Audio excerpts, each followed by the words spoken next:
morning, Tottenham fans. The transfer window has slammed shut. Tottenham managed to get a deadline day sign-in, but was it enough? There are some fans that are still very angry with the way this window is closed. There are some fans that think this was actually a pretty decent window. I don't think there's any fans out there that think this was the perfect window, but I feel that we should have a look at both sides of the argument. So what I'm going to do in this video is I'm going to talk about why fans are angry about this transfer window and why some fans are quite content with what's actually happened. If you're new here, please hit that subscribe button. I'm so close to 3,000 subscribers now. Appreciate all the support, always appreciated. Massive thank you to everyone that contributes to this channel, and hit that like button if you feel that this transfer window was okay but could have been a bit better. Now let me get into it. So let's just look at the signings for a start. What actually came in? We ended up signing Takai for 5 million. He's a Japanese international, hasn't played yet, still injured. Kudos came in, brilliant signing in my opinion. Paulinho came in, a number 6 that we all said we needed and wanted, that he came in. Maddison's injury caused us to go for a number 10. We couldn't have got a better 10 than Xavi in my opinion. Then Solanke got injured, so we then needed to go for a number 9. We ended up getting Mawani. And remember, Mawani was a guy that everybody wanted just last season, and now we've signed him. So for me, 5 good players there. We're not really sure on Takai yet, but 4 definite players that are good that will come in. Now let's put into the fact that we signed Jed Spence and Romero on long-term contract as well, which was massive at the time. Remember when we thought Romero maybe leaving, and we ended up signing a new contract. So again, that was another big deal for me in this transfer window. And Spence, because Spence has been phenomenal in the last 6 months or so. We sold Son, as we know, and we sold Brian Gill. I'm not really sure what's happening with Solomon. We were trying to loan him out to Crystal Palace, but I'm not sure if Crystal Palace agreed to it in the end. I'll have to find that out. This is still quite new to me.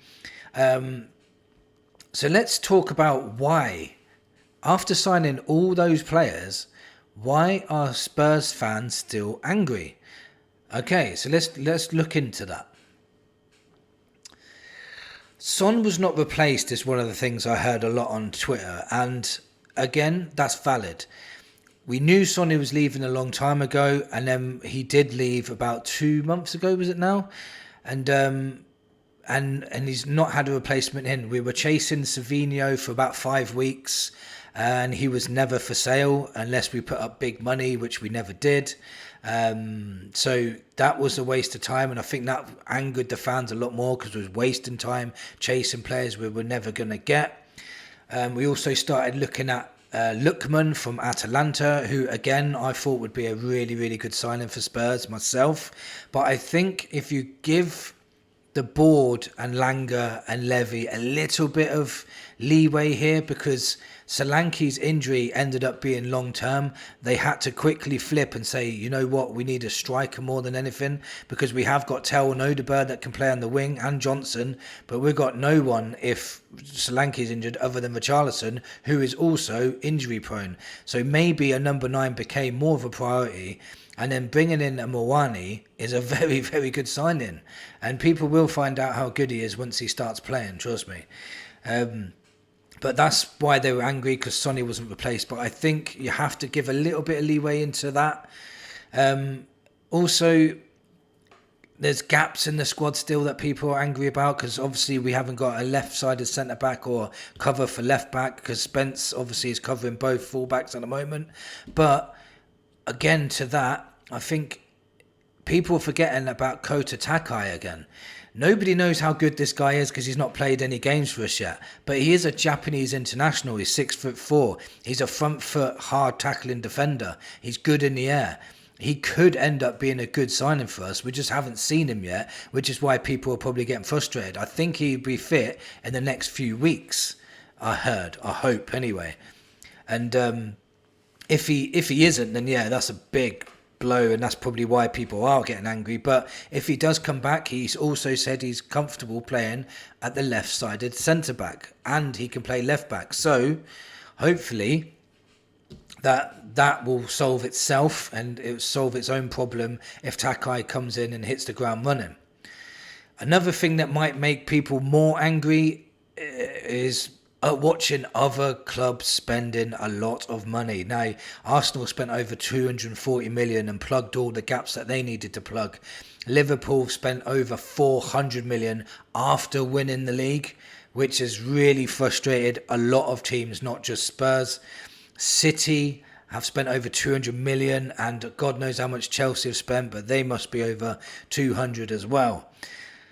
So I understand it completely. I understand it. Myself, I did want to get a left winger in, but I don't know whether I was being too greedy or not. Yes, we need cover at fullbacks as well. We need cover at centre back, because we are a Van de Ven and Romero injury away from having a Danso and a Ben Davis, unless Takai comes back.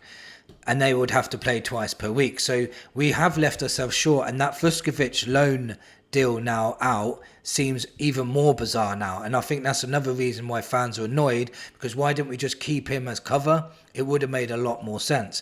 But let's just remember as well, just to add to a little bit more positivity here, Dragushin is actually back in training, and he will be back with the first team properly within the next 7 days.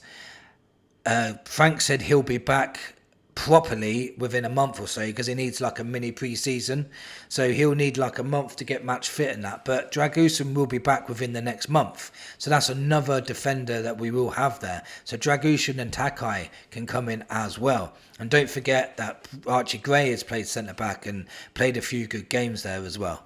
Plus, if we are desperate, we can play 3 at the back with Archie Gray in there, just to solidify it up a little bit more. So there is options there at the back if need be, but yes, you're correct, we are a little bit short there. Left wing, for sure, I can agree, we definitely need a left winger. I watched Johnson live on Saturday, and it was poor to watch. It was very poor to watch, and Odegaard is not direct enough and not confident enough yet to become that top left winger, and Tell hasn't really had a chance to do anything this season at the moment. He's only had cameos coming on, but is it a time for them to shine? Maybe. Let me talk about now why people might be content with this, because I'm one of those people. I'm content with this transfer window. We've brought in 5 players, okay? 4 of those have Champions League experience. 4 of those have improved our first 11. Can you remember the last time in a transfer window that we have signed 4 players that have improved our first 11?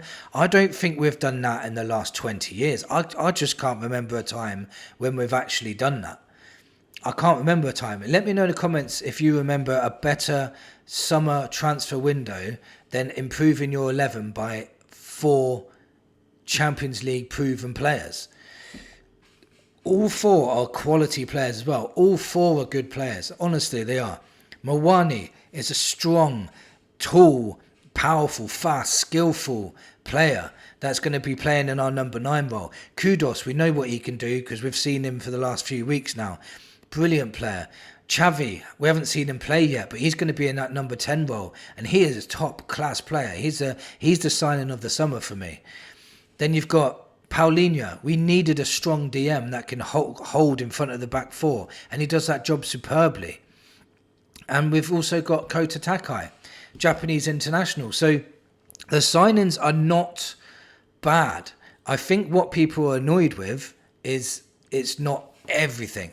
And if you think about it in another way, if we haven't plugged all the gaps and we've just signed 4 first teamers, then that shows you how weak the squad was on a whole when Ange was in charge, and he still managed to win a trophy.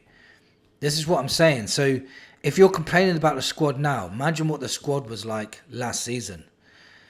Because we've just signed 5 players. And people will say to me, yeah, well, you signed Danso and Tell in this window as well. Technically, yes, but because we paid the money this window. But if we signed them this window, then who did we sign in January? Just Kinksky then, yeah, is it? because I'm counting Danso and Tell as January signings. But yes, them two have come in as well. So if you think about it, 7 players have come in, 8 players if we count Kinksky since January.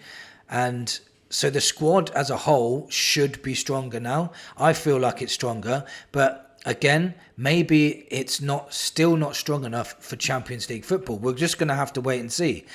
This left-hand side is a big issue for many people. But you've got to think,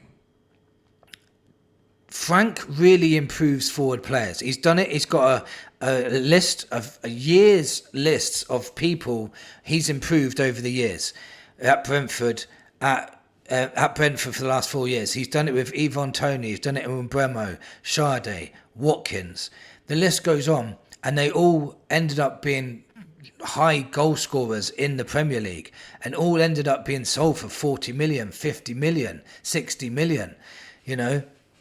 So if Frank can work his magic on Tell or Odegaard and they become one of these players that scores goal after goal after goal, then, you know, it's a time for them to step up. Maybe it's their chance. Maybe this was one of those sliding doors moments where we realise, oh, I'm so glad we didn't sign a left-hand side player because this guy has just turned out to be a superstar. We don't know. We don't know what's going to happen, and it's really hard to really rate a transfer window until you've seen, you know, what happens, the consequence of this transfer window. You see, Chelsea have signed all these players and they may not get in the top 4. You just don't know. Arsenal have signed all these players, and what if they don't win the league again? Look at Aston Villa now. Things can be worse. Look at West Ham and Aston Villa. You know, Villa have got 1 point this season at the moment. They've had to sell some of their best players. They've not signed hardly anyone. I think, who did they sign? Sancho from Man U, which I don't think is going to improve them whatsoever. So it could be worse for Spurs. I'm going to give this transfer window a 7.5 out of 10.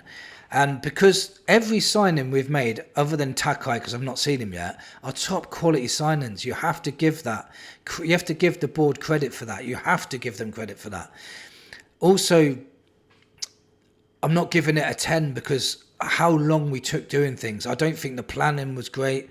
I think we were rushing about with certain targets. We missed good targets as well because we were pondering about too much, and that really frustrated me. Like I said, we haven't filled the left wing spot. We haven't got defensive backup either. So 7.5 out of 10 for me for this window, when, you know, at the beginning of this window I was ready to give it a 4. So it has boosted up a little bit, and it could get better because we don't know how these players are going to bed in. They might become, just think of our front 4 now. Mawani, I think he's better than Richarlison and Solanke, so he's improved our first 11. Mawani in the 9, got Kudos on the right, got Xavi in the 10, and maybe Odegaard or Tell on the left. Our front 4 is completely different to last season, but it's got so much skill, power and pace up there now. So, and Frank can work wonders with these players as well. So I'm quite happy with what we've done going forward. Little bit less going back, but, you know, we've got some really good defenders that, if can stay fit, then we should be okay. I'm just really worried about injuries. That's why it's a 7.5 for me, because we're a few injuries away from this season derailing, especially playing two games per week. Let me know in the comments what you think of this transfer window. Are you one of the angry ones? I can understand why. Are you one of the happy ones? I'm one of the happier ones. I think it's okay. Thank you for watching. Come on, you Spurs.